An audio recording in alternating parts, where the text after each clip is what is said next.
जय माता दी। नमस्कार दोस्तों, स्वागत है आप सभी का हमारे YouTube चैनल लक्ष्मी शर्मा की कहानियां पर। आज हम रउरा लोग के सुनाम जितिया व्रत के भोजपुरी कथा के पूरा जरूर सुने हम लोग। अगर अच्छा लगी तो आगे दूसर के लगे भी शेयर करें हम लोग। तो प्रेम से बोली जीउत भगवान की जय। कहानी ऐसन बाकी कोई एको गांव में ननद और भाभी रहत रही है। ननद शादीशुदा रही है और ननद भौजाई दोनों जन मिलके जीवित पुत्रिका के व्रत करत रहे लोग। तभी जीवतिया के पर्व आई तो ननद का करिहन ससुरारी से 2-4 दिन पहले जीवतिया व्रत के 2-4 दिन पहले अपन नैहर चलावत रही है। ये सोच के कि ससुराल में अगर हम रहेम तो जीवतिया व्रत रही तो भूखले में हमके सारा काम काज करे पड़ी। यह सोच के वो नैहर चल आवत रही है और अपन नैहर में महारानी के जैसे रहत रही है। आराम से दिन भर सुतर रहियन, कोई काम धाम तक करियन ना। सोचियन हमार भौजाई तो बढ़ले बड़ी तो हम काहे खातिर काम करी। कभी अपन भौजाई के मदद ना करत रही है, लेकिन भौजाई तो दिल के बहुत अच्छा रही है। अपन ननद के हरकत पर उनका थोड़ा भी बुरा ना लगत रहे। वो बहुत मानत रही है अपन ननद के। अब जब भी जितिया के व्रत आई तो दोनों ननद भाभी विधि विधान के साथ जितिया के व्रत करत रही है। लेकिन ननद का करत रही है पता बरुआ लोग के। ननद का करत रही, नहा खाए के दिन तो अच्छा से नियम करते रही है, काहे कि नहाए खाए के दिन तो रात के खाना खाए ले जाला रहल। भोर में 3 बजे जब हमने के जीउत भगवान के भोजन देनी तो भी भोजन दे दिली। भोजन दे के बाद भरपेट भोजन खाई ली। ऐसे तो हमने के भी करेनी, सभी कोई करेनी। 3 बजे जीउत भगवान के भोजन दे के पूजन करके फिर हमने के भी भोजन करेनी और अपन मुंह के अच्छा से साफ करेनी। वो लोग भी ऐसे ही कैलक लोग। अब तो रहे निर्जला व्रत।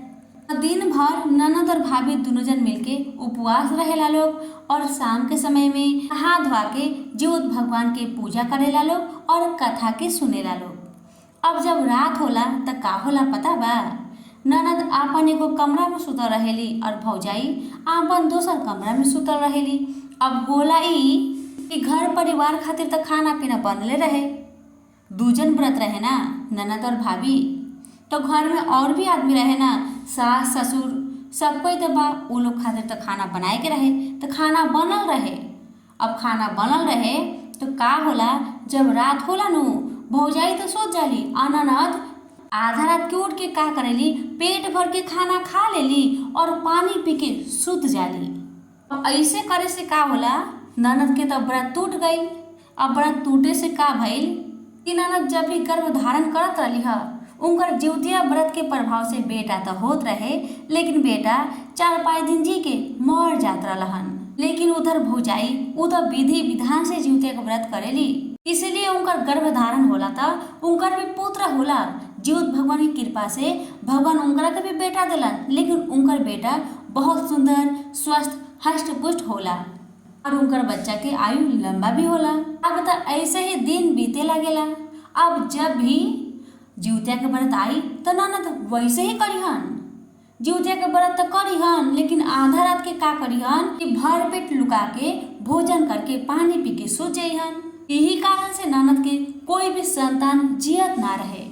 उनका गर्भ धारण ठीक होते रहे, भगवान की कृपा पुत्र होते रहे, लेकिन व्रत के अधूरा करे के कारण उनकर बेटा भी 2-4 दिन जी के मर जात रहे। अब तो सास ससुर सोचेलन का बात बा कि हमनी के पतोहिया जिउतिया व्रत करतारी, फिर भी जीउत भगवान कहाँ सुतल बानी कि इनकर बेटा होते होते मर जाता और इनकर भौजाई के तो ठीक है इनकर बेटा जियता लोग, फिर हमार पतोहिया के साथ ऐसे काहे होता। ये नैहर जातरी लागता, यही कारण इनकर बेटा जियत नहीं खे। यही सोच के सास ससुर कहेला लोग, सुनाया कन्या, ई साल तू नैहर मत जइह, ई साल तू ससुराल में रह के जिउतिया के व्रत कर। तू नैहर में जा तरु जिउतिया के व्रत कर तरु, तहर बेटा तो ठीके होता, लेकिन बेटा 2-4 दिन जी के मर जात रहन। आ तहर भौजाई के देखा लइका कितना बड़ भइल बरन, तहर साथ ऐसा काहे होता। लागत तहार नैहर तारा के सूट नहीं करत। एक काम करा, तू इस साल ससुराल में ही जिउतिया के व्रत कर, का पता तहार बच्चा जी जाओ। अब जब ई साल आइल तो ई साल के जिउतिया व्रत आइल तो ननद तो अपन ससुराल में जितिया का व्रत करेली और भौजाई भी अपन ससुराल में ही रहेली। वो तो वहीं पे जितिया व्रत करेली। लेकिन ननद के चाल तो ठीके ना भई रहे। वो जितिया व्रत तो कईबे कैली लेकिन उहे चाल चलली। आधा रात के उठ के पेट भर के भोजन कर लेली। अब होई तो होई का उनकर साथे। अब उहे भई फिर से जब गर्भ धारण कैली बेटा तो होला लेकिन 4-5 दिन जी के मर जाला। अब सास ससुर पूरा परेशान हो गईलन जी का बात बा, हमार कन्या के लइकवा जियत काहे नइखे। ई जितिया व्रत करे से लइकन के तो आयु लंबा होला, तो फिर हमार कन्या के साथ उल्टा काहे होता। ई कारण के पता लगाए पड़ी।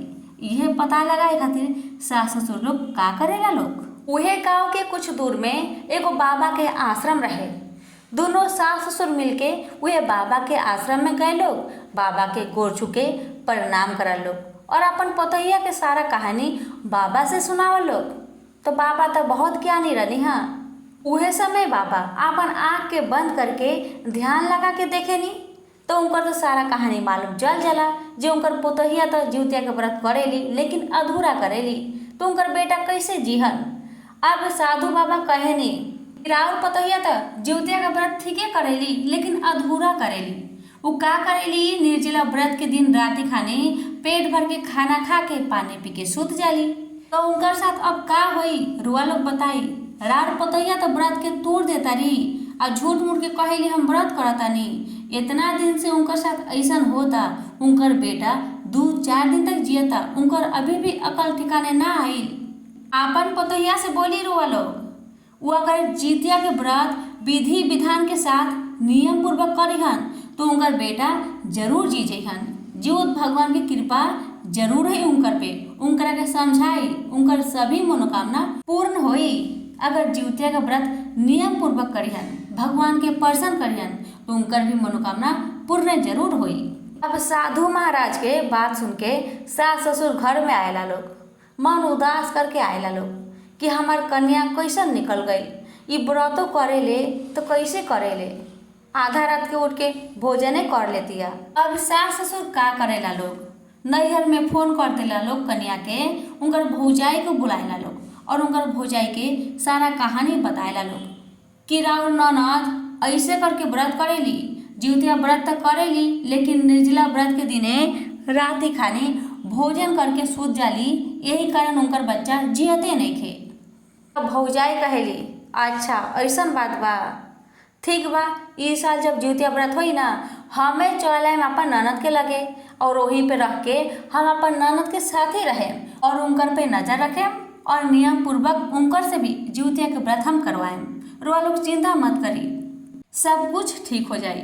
फिर भौजाई अकेले में अपन ननद के सारा बात बताईली और उनकरा के समझाईली कि देखी ननद जी, रुआ का करतानी, रुआ जितिया के इतना साल से व्रत करतानी और रुआ रात के भोजन कर लेतानी। राउर संतान तो जियते नहीं खे, रुआ व्रत के तुरतानी तर और बच्चा कैसे जी बताई। ऐसे करल ठीक नहीं खे। भगवान के व्रत नियम पूर्वक श्रद्धा भक्ति के साथ करल जाला। आदमी तो व्रत डर डर के करेला और उरा भोजने कर लेनी। जितिया व्रत के दिन तो जौन दिन हमने के निर्जला उपवास रहेनी वो दिन तो एगो खरो ना तुरेनी और तू भोजने कर लेलू, पानी पी लेलू। तहार दिखत नहीं कि आँख से कि तहार बच्चा 2-4 दिन जी के मर जाता, तब तू ऐसा पाप करते आओ तारू। ई साल ध्यान रख, हम तहार साथ रहें और तहार साथे व्रत करें। तू भी नियम पूर्वक विधि विधान से व्रत कर। जीवत भगवान के लगे हाथ जोड़ और माफी मांग जे हे जीवत भगवान अब से जो गलती कैनी आगे से अब ऐसा कोई गलती ना हुई। हम नियम पूर्वक विधि विधान के साथ और व्रत करें और कथा के श्रवण करें। हमार गलती के माफ करी। अब तो ननद भी प्रतिज्ञा कर लेली, हे भाभी हमार से गलती हो गई, हमरा के माफ कर दो। अब से हम भी अगले साल जितिया के व्रत के नियम पूर्वक विधि विधान के साथ करें। इतना कहे के ननद अपन सास ससुर के लगे जाएली, उनकर भी पैर छू के माफी मांगेली। हे सासू जी, हे ससुर जी, हमसे बहुत बड़ा गलती हो गल बा, हमसे बहुत बड़ा पाप हो गल बा, हमरा के माफ कर दी और हमरा के आशीर्वाद दी कि अगला साल के जितिया व्रत हम नियम पूर्वक विधि विधान से कर सकी। हमरा के शक्ति दी, हमरा के बुद्धि दी। अपन कन्या के बात सुन के सास ससुर के गुस्सा शांत हो जाला, वो लोग माफ कर देला और वो लोग आशीर्वाद देला। ठीक बा कन्या जा, भगवान तहार सब मनोकामना के पूर्ण करियन, तारा के इतना शक्ति दिहन कि तू जिउतिया व्रत के विधि विधान से कर सकबो। अब जब अगला साल जिउतिया के व्रत आइल तो खुदे ननद अपन भौजाई के साथ मिलके सारा काम धाम कैली। लेकिन जितिया व्रत के दिन, निर्जला व्रत के दिन वो लोग ना सब्जी काटेला और ना ही कोई खर तोड़ेला। नियम पूर्वक विधि विधान के साथ व्रत करेला लोग। शाम के समय में नदी में नहा के पूजा पाठ करके अपन गला में जिउतिया पहनेला लोग। ननद खाली धागा पहनेली और भौजाई जिउतिया एगो पहनेली, काहे कि उनकर एगो बेटा रहे ना, जेकर बेटा रहेला उ जिउतिया पहनेला और जेकर बेटा ना रहेला उ सिर्फ जिउतिया के धागा पहनेला। तो भौजाई के एगो बेटा रहे तो भौजाई एगो सोना के जिउतिया बना के गथले रही है धागा में। इस साल ननद बहुत विधि विधान के साथ जिउत भगवान के पूजन करेली, कथा के श्रवण करेली और जिउत भगवान से प्रार्थना करत रहेली, हे जिउत भगवान हमार जितना भी गलती भूल बा सबके क्षमा करी और हमार मनोकामना के पूर्ण करी। इस बार त ननद पूरा विधि विधान के साथ जिउतिया का व्रत करेली।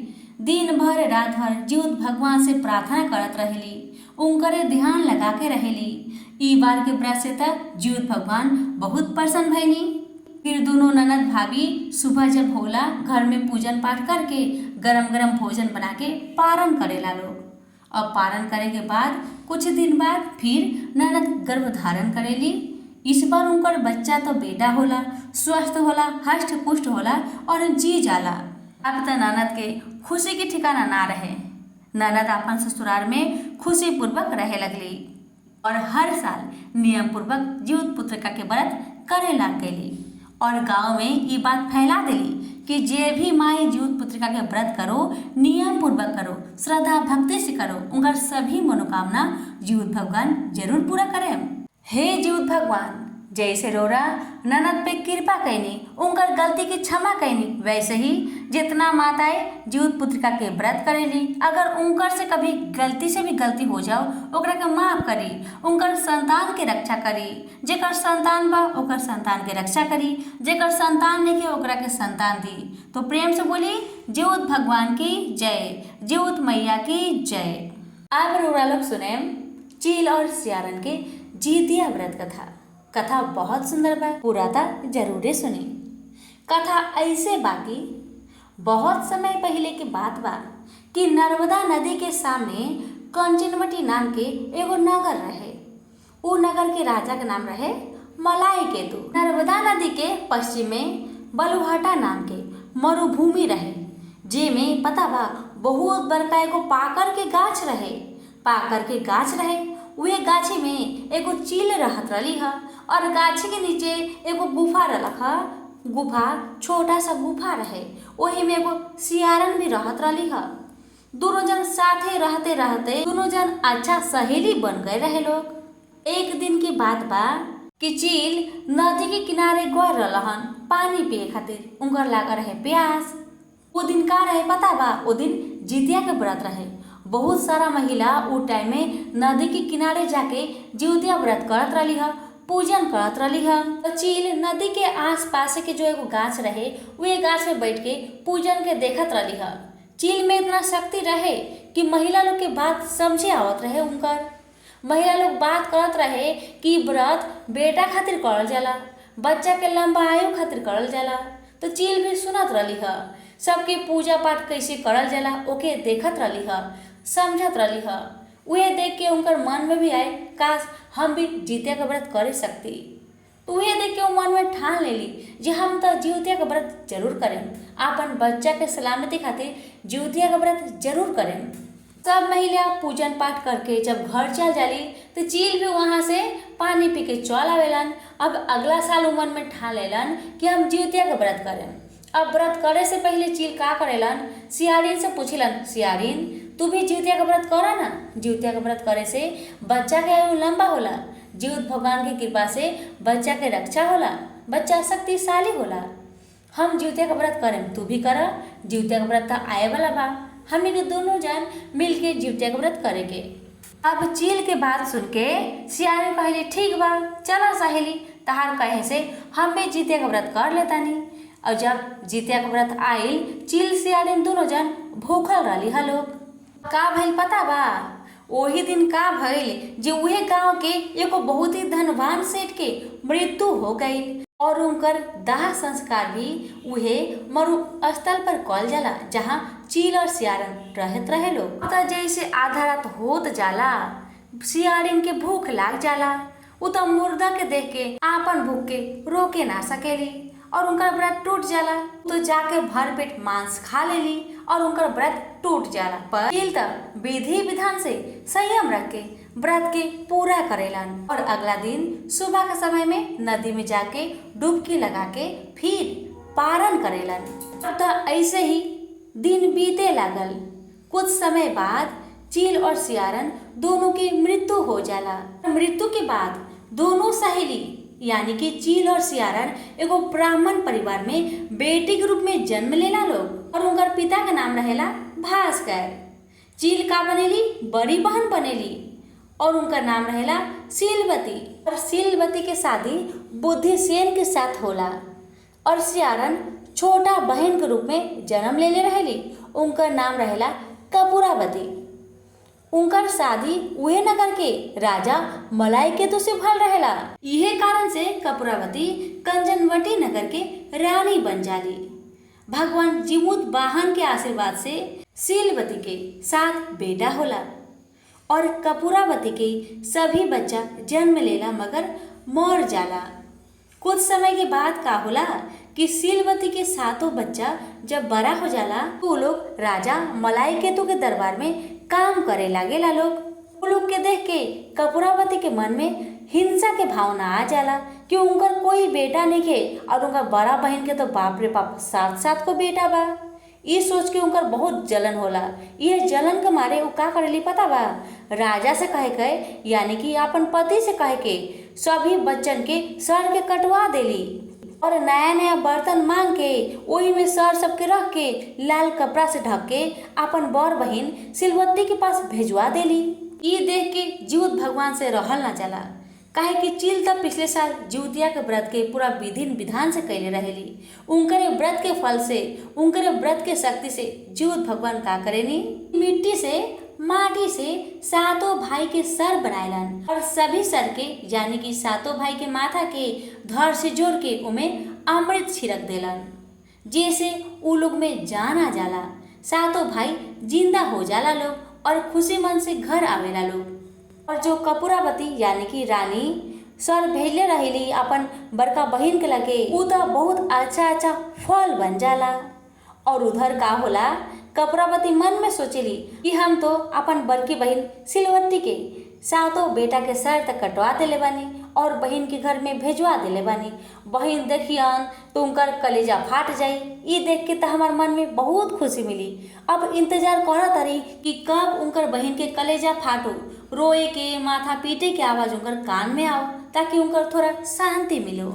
जब बहुत देर हो जाला कोई समाचार ना मिलेला, सिलवती के घर से कोई समाचार ना मिलेला तो रानी कपूरावती खुद के रोके ना सकेली और अपन बड़की बहन के घरे दौड़ल चल जाली और जाकर वहाँ कहा देखेली बहन के 7 बेटा जिंदा बा।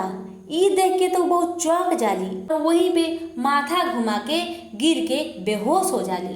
वो होश में आयली तो उनकर बड़का बहन उनका से सारा बात बताइली कि पिछले जन्म में हम चील रहनी हा और तू सियारन रहलू हा।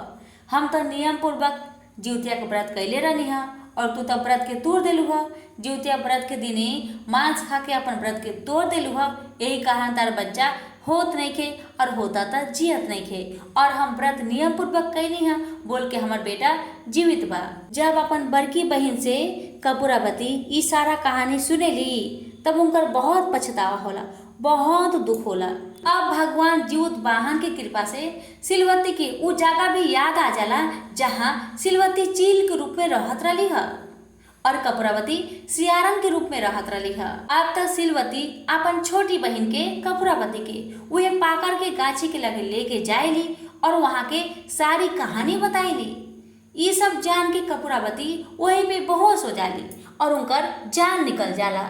जब ये बात राजा के मालूम चलेला यानी कि उनकर पति मलाई केतु के मालूम चलेला तू का करेलन उहे पाकर के गाछ के नीचे कपूरा बत्ती के दाह संस्कार कर देलन। ये कहल जाला ना, कभी कोई से जलन ना करे के, ईर्ष्या ना करे के, काहे कि अगर हमने की बुरा करे तो कभी हमने के साथ अच्छा ना हो। इसीलिए सभी के साथ अच्छा करे के चाहिए, भगवान से प्रार्थना करे के चाहिए जो भगवान सबके रक्षा करी। कहल जाला ना कि कर भला तो हो भला, अच्छा करे से अच्छा होला और बुरा करे से बुरा ही होला। कहानी रुआ लोग को कैसा लागल? अगर अच्छा लागल हो तो कमेंट बॉक्स में जीवत भगवान की जय जरूर लिखी। अगर हमारे चैनल में रुआ लोग नया बनी तो चैनल के सब्सक्राइब भी कर ली। जीवत भगवान सभी के बच्चन पर अपन कृपा सदा बनाए रखी। तो सभी मिलकर बोली जीवत भगवान की जय, जीवतिया मैया की जय। अब हम जो रुआ लोग के कथा सुनाया जाता नहीं, ये कथा बहुत ही दुख भरा बा। ये कथा सुन के राउर आँख में पानी तो के होतिया आए के ही बा, दिल फाटे लगी राउर, इतना कष्ट वाला बा। ये कहानी सुन के तो खुदे हमार रोआई आए लगेला, इतना दुख के कहानी बा। ये कथा में जैसन भइल बा भगवान ना करे कभी कोई के साथ होखो। हम रुआ लोग से हाथ जोड़ के प्रार्थना करता नहीं कि रुआ लोग कथा के पूरा सुने और दुनिया भर में शेयर करी। ये कथा सभी कोई जानो, सभी कोई सुनो, सभी कोई के आँख खुलो। तो एक बार प्रेम से बोली हमारे साथे साथे जीवत भगवान की जय। अब सुनी हाई कथा। बहुत समय पहले के बात बा, एगो गांव में एगो गरीब परिवार रहत रहे। वो गरीब परिवार में के रहे पता बा? दुगो बेटा, दुगो बहू और एगो माई। पापा ना रहन, उनकर देहांत हो गए रहे और दोनों बेटा के नया नया शादी भई रहे। जब नया नया शादी भई रहे नो, दोनों पतोहिया के आपन सासू के खूब सेवा जतन करस, खाना पीना खिलावस, अच्छा से देख रेख करस। लेकिन वो गांव में का रहे दिक्कत, जे कमाई बहुत कम रहे। घर में तो 5 आदमी हो गए रहे और खर्चा रहे कम। तो दोनों बेटा अपन माँ से कहला, माँ ओ माँ, तू देखते बारू और तू जानते बारू हमने की कमाए नहीं के सकत, यहाँ पे आमदनी बहुत कम होता। हम सोचता नहीं कि कहीं बाहर जाई, वहीं पे कुछ साल रह के कमा के ढेर सारा धन लेके हम दोनों भाई लौट के जल्दी आए। तू अच्छा से रहिए माँ, तू अच्छा से रहिए, अपन ख्याल रखिए। और फिर अपन बीबी के लगे आके कहेला लोग मेहरारू के, सुना तारू यहाँ तक कमाई होत नहीं खे, अब का करी हम, घर संसार चलाए खातिर कुछ तो कमाए पड़ी, निमक रोटी कब तक खाएम हमने के दोनों भाई जाते नहीं बाहर कमाए, नहीं के पता कितना समय लगी। कोशिश करें जी जल्दी से जल्दी आई, हो सकेला 1 साल 2 साल लाग सकेला, लेकिन हमने की कोशिश रही जल्दी से आई। जब बहुत सारा धन कमा लेम नु तो हमने के जल्दी से चले। तू दोनों हमार माई के ख्याल रखिए, आपन ख्याल रखिए। और बीच बीच में हम तहर लोग की खबर लेते रहे जी तू लोग कैसन बारू, माई कैसन बारी, हमने की कैसन बारी, सारा खबर देते रहे। इतना कहे कि दोनों बेटा घर से तो निकल जालन। अब दोनों बेटा जैसे घर से निकल जालन बाहर कमाए खातिर, अब तमाशा शुरू होता। दोनों पतैया एकदम बदल गई, दोनों पतैया एकदम बदल गई। अपन सास के इतना दुख देता रही, इतना दुख देता रही कि का बताई रो लोग से। अपन सास से सारा घर के काम करवावस, खाना बनवावस, यहाँ तक कि अपन अपन कपड़ा भी अपन सास से ही धोवावस लोग। और सासू माँ खाना बना दी हन, दोनों पतोहिया मिलके खाना पेट भर के खा लेते रहे लोग। सास खातिर तक खाना बचते ना रहे। दोनों पतोहिया के ई रूप देखे सास के तो बहुत दुख लागल और मन में सास कहे लगली, वाह हमार बेटा के लगे कितना निमन बन के रहे हमार दोनों पतो, और आज डाइन बनल बा लोग। हमरा के तो भोजन ही देत नहीं खेलोगी लोग, हमरा से खटवावता लोग, हमरा से काम करवावता लोग, तब बहुत हम खुश बानी, लेकिन हमरा के भोजन नहीं खे देत लोग। ये सोच के सास के बहुत दुख लगो। दुखी मन से सास तो रोज घर के काम काज करते रही है। ऐसा कुछ व्यवस्था ना रहे कि सास अपन बेटा से दोनों पतोहिया के बात जनैहन, कोई सुविधा ना रहे। और घरवा ऐसा जगह में रहे कि आस पड़ोस के लोग भी बहुत कम आवत रहे। वो लोग के जहाँ घर रहे नु बहुत खाली जगह में घर रहे, आस पड़ोस के घर भी ना रहे, दूर दूर घर रहे। सास के उम्र हो गए रहे, कैसे कहाँ जइहन और कैसे लोग के खबर जनिहन जे हमार पतोहिया हमारे साथ का करता रही। बेचारी के दुख लिखा रहे, उनकर बहुत गत होत रहे। बिना खाना पीना खाए काम काज करते करते एक दिन का होला, सास तो मर जाली। अब दोनों पतोहिया तो बहुत खुश होला लोग, अच्छा भइल कि आफत मर गई। अब जैसे सास मर जाली दोनों पतोहिया मिल के आपन अपन दुल्हा के लगे फोन करेली, कहली सुना तनी जी राउर माई तो मर गईली, बहुत दुख दिली है राउर माई, हमने के बहुत दुख दिली है, घर के सारा काम काज करई हन, पेट भर के खाना भी ना देत रही है, रुआ लोग रुआनी तो अच्छा से रहत रही हमने के साथे, बहुत गलत कैली राउर माई। इतना बात होए के बाद दोनों बेटा विदेश से अपन घर में चल आवेलन, और जैसे ही बेटा घर में आवेलन तो पतोहिया का कहेली पता बा, सुनी जी अपन माई के कहीं नदी चाहे नाला में फेंक दी, लकड़ी उकड़ी किने के जरूरत नहीं के, फालतू में पैसा बर्बाद होई, पैसा कौड़ी तो हईले नहीं के, ना जलाए पर इनकरा के, इनकर लाश के नदी में फेंक दी चाहे नाला में फेंक दी। अब दोनों बेटा पतोहिया का बात सुन के औसने करेला लोग, अपन माई के नाला नदी में फेंक देला लोग। क्रियाक्रम तो करबे ना करेला लोग। अब होला का पता बा, माई के तो क्रियाक्रम भइल ना, नदी में फेंक दिल गई। अब माई के जो आत्मा बा उनका के शांति मिलत नहीं के, बेचारी जहाँ तहाँ भटका तारी, ना पानी मिलता और ना शांति। अब आगे का होला चली कथा में सुनी। अब तो दिन ऐसे ही बीतत जाला, 1 साल हो जाला, दोनों बेटा अपन माई के क्रियाक्रम ना कैले रहेला लोग। होला ही कि कुछ दिन बाद जिउतिया के पर्व रहे, और अब जिउतिया के पर्व जब आए तो वो लोग तो सभी जानबे करे नहीं, काहे जिउत भगवान के 3 बजे भोर में भोजन दिल जाला झुंगनी के पत्ता पर। हम सभी लोग देनी, रुआ लोग भी देनी, जेकर छत बा उस छत पे भोजन देला लोग, जेकर छत नहीं खे वो अपन घर के मचान के ऊपर चाहे टीना के ऊपर रख देला लोग। तो जिउतिया के दिन रहे, सभी माई 3 बजे भोर में जिउत भगवान के भोजन देले रहेला लोग। वही टाइम में जिउत भगवान सभी के घर में आवत रहलन, घूमत रहलन भोजन खाए खातिर। तभी जिउत भगवान का नजर पड़ेला एगो टीना के ऊपर, वही टीना के ऊपर वह माई के आत्मा रहे, और जो महिला लोग, जो माँ लोग जिउत भगवान के भोजन देले रहे लोग ना, वो लोग रोटी सब्जी बना के देले रहे। तो जो रोटियां टीना पे दिया रहे ओकरा के तो बिलाई लेके भाग गई, और जो सब्जी रहे वही टीना पे गिर गए रहे। अब माई के प्राण का करता, जी झुंगनी के पत्ता के तुरता और वो सब्जी के उठाए के कोशिश करता खाए खातिर, लेकिन माई के तो क्रियाक्रम भय नहीं के, इहे कारण माई ना झुंगनी के पत्ता तुरे सकतारी और ना वो सब्जी उठा के खाए सकतारी। इहे देख के जिउत भगवान के बहुत दुख लागेला। जिउत भगवान वो आत्मा के देख के उनका सारा कहानी जान लेलन। अब जिउत भगवान बहुत गुस्सा हो जालन।